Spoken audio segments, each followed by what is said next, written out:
শান্তনা চাকমা মহোদয়া, যিনি একটু আগে ওনার মূল্যবান বক্তব্য আমাদের সামনে রেখেছেন।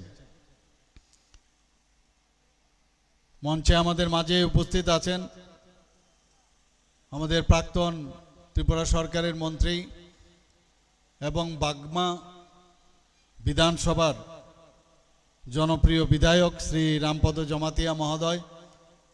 উনিও ওনার বক্তব্য আমাদের সামনে রেখেছেন।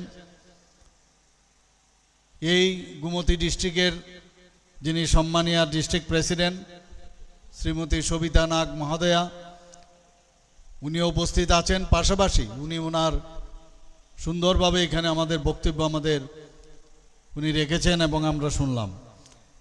এখানে এই মণ্ডলের যিনি প্রাক্তন মণ্ডল প্রেসিডেন্ট রয়েছেন শ্রী বাগান হরি মলসন মহোদয়, তাছাড়া এখানে উপস্থিত আছেন বর্তমানে এই মণ্ডলের যিনি সভাপতি শ্রী অমর জমাতিয়া মহোদয়, যিনি প্রারম্ভিক আলোচনায় স্বাগত ভাষণে আমাদের সামনে রেখেছেন।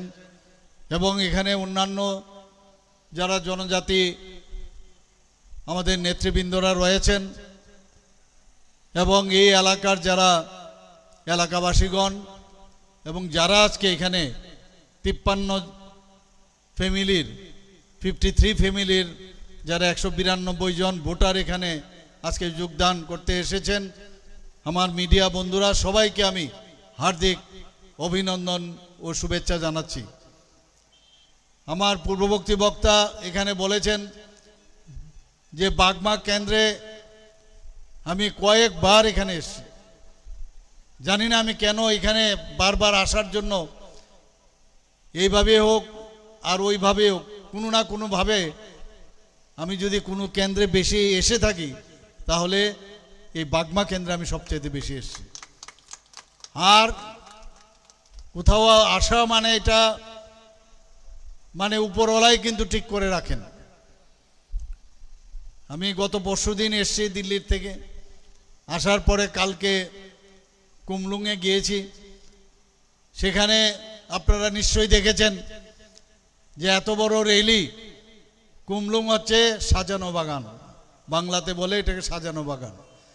এই কুমলুঙে এত সুন্দর একটা জনজাতি ভাই বোনদের এত সুন্দর একটা রেলি হলো যে আমরা এখানে বলি এখান থেকে এমনভাবে আওয়াজ করুন বন্দে মাতরম,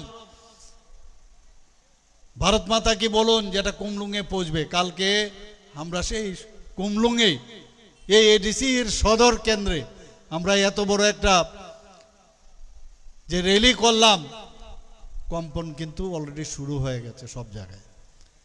বুঝতে পেরে গেছে যে জনজাতি ভাই বোনরা ভারতীয় জনতা পার্টি ছাড়া এবং ভারতীয় জনতা পার্টির যতক্ষণ পর্যন্ত এডিসির কে নিয়ন্ত্রণে না আনতে পারে, সেখানে গভর্নমেন্ট তৈরি না করতে পারে, ততক্ষণ পর্যন্ত এই জনজাতিদের উন্নয়ন সম্ভব নয়। ভারতীয় জনতা পার্টি মানেই উন্নয়ন, উন্নয়ন ছাড়া কোনো কথা হবে না। আর ভারতীয় জনতা পার্টির এক একজন কর্মী সকাল 6টার থেকে রাত্রি 12টা পর্যন্ত কাজ করে। অন্যান্য পার্টির এই ধরনের পদ্ধতিই নাই।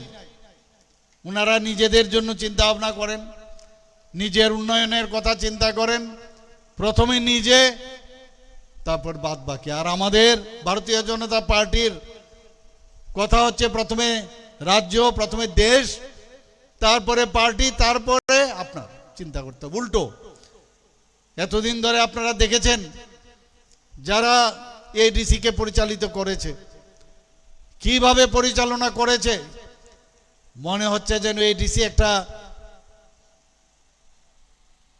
টাকার খাজনা এরিয়া। এখানে যেভাবে হোক সেই জায়গা দখল করতে হবে আর খুব করে লুটে পুটে খাবো, এই হচ্ছে চিন্তা ভাবনা। ভারতীয় জনতা পার্টির যিনি সর্বময় কর্তা, আমাদের যিনি গার্জিয়ান, উনার নাম হচ্ছে নরেন্দ্র মোদীজি। উনি কি বলেছেন, मैं खुद भी नहीं खाऊंगा दूसरे को भी खाने नहीं दूंगा। তো আমাদের এখানে এই যে ডাবল ইঞ্জিনের সরকার, মাননীয় প্রধানমন্ত্রীজি আমাদের যেভাবে উনি অনুপ্রাণিত করেন সেইভাবে আমাদের চলতে হয় এবং এক একটা পয়সা এক একটা টাকা মানুষের জন্য নিয়োজিত করতে হবে, মানুষের ডেভেলপমেন্টের জন্য কাজ করতে হবে। সেই দিশায় ভারতীয় জনতা পার্টি আজকে কাজ করে। যে দিল্লিতে 27 বছর ধরে ভারতীয় জনতা পার্টি আসতে পারেনি, আজকে ভারতীয় জনতা পার্টির সরকার সেখানে এসছে। তেমনি আপনারা দেখেছেন উড়িষ্যার মধ্যে, উড়িষ্যাতে একই অবস্থা ছিল, অনেকে ভেবেছে কোনোদিন সম্ভব হবে না, আজকে সেই উড়িষ্যার মধ্যে ভারতীয় জনতা পার্টির সরকার এসছে। 2018-এর আগে অনেকে অনেক কথা বলেছেন যে ত্রিপুরাতে কমিউনিস্টকে সরানো যাবে না, কিন্তু আপনারা কিন্তু সবাই মিলে এবং মাননীয় প্রধানমন্ত্রীজির যে মার্গদর্শনে আমাদের যশস্বী গৃহমন্ত্রী তখনই আমাদের সর্বভারতীয় সভাপতি ছিল, এই 35 বছরের যে দুঃশাসন কুশাসন চালিয়েছে কমিউনিস্টরা, তাদেরকে হটিয়ে ভারতীয় জনতা পার্টির নেতৃত্বাধীন সরকার আজকে ত্রিপুরাতে আজকে কিন্তু সেটা হয়েছে। আজকে 8 বছর ধরে আমরা সেই সরকার আমরা চালাচ্ছি। কোথাও একটা জায়গার মধ্যে আমাদের বলতে পারবে না কোনো জায়গার মধ্যে দুর্নীতির আশ্রয় আমরা নিয়েছি। আমাদের সরকার, তাই বলছি যে এখানে থানসা থানসা থানসা অদ্ভুত। আমি তো এখন দেখছি আমি যে কাজটা করি পরের দিন ওনারাও এই কাজটা করেন। আমি সমস্ত অফিসার্স যারা আছেন, অফিসার্সদের নিয়ে আমি যখন ওনাদের সাথে মিটিং করেছি জনজাতি গোষ্ঠীর দুবার, দেখা গেল এর পরের দিনেই যারা রিটায়ার্ড অফিসার আছেন তাদেরকে নিয়ে মিটিং শুরু করেছেন। মানে অদ্ভুত থানসা থানসা বলছেন, আর মাননীয় প্রধানমন্ত্রীজি বারবার বলছেন সবকা সাথ সবকা বিকাশ, বিশ্বাস আর তার প্রয়াস, অর্থাৎ সব মানুষের বিকাশের প্রয়োজন, সবার বিশ্বাসের প্রয়োজন এবং তার জন্য প্রয়াস আমাদের করা দরকার। আমরা যখন সবার কথা বলছি, আমি বারবার বলছি আমরা রিয়েল থানসা, আমরা বারবার বলছি